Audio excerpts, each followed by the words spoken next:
Cécile Duflot dénonce les contradictions dans les intentions d'Emmanuel Macron. Si on ne réinvente pas un système économique différent, c'est très contradictoire de dire qu'on va rendre la planète plus vivable.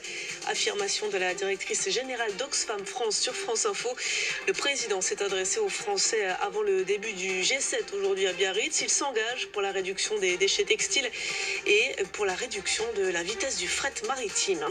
Emmanuel Macron qui discute d'ailleurs en ce moment avec Angela Merkel. Avant, il a déjeuné avec le président américain Donald Trump pour préparer le sommet. Et pendant ce temps, les anti-G7 se mobilisent eux aussi. Plus de 9000 personnes ont défilé à Hendaye.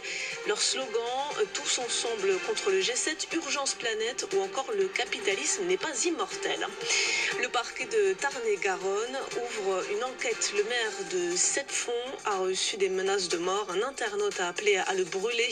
Il s'oppose à l'accueil de plusieurs familles de réfugiés yézidis. L'enquête a été confiée à la gendarmerie.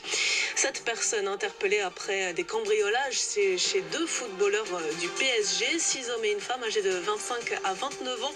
Ils seraient allés chez Thiago Silva et Eric Maxime Choupo-Moting en décembre dernier. Préjudice estimé à plusieurs centaines de milliers d'euros chez le premier et à 1 million d'euros chez le deuxième. Guilhem Guirado reste positif après la défaite du 15 de France contre l'Écosse, 17-14. Il va falloir travailler sur la conservation de nos ballons en attaque, analyse le capitaine. Le mondial de rugby, c'est dans un mois.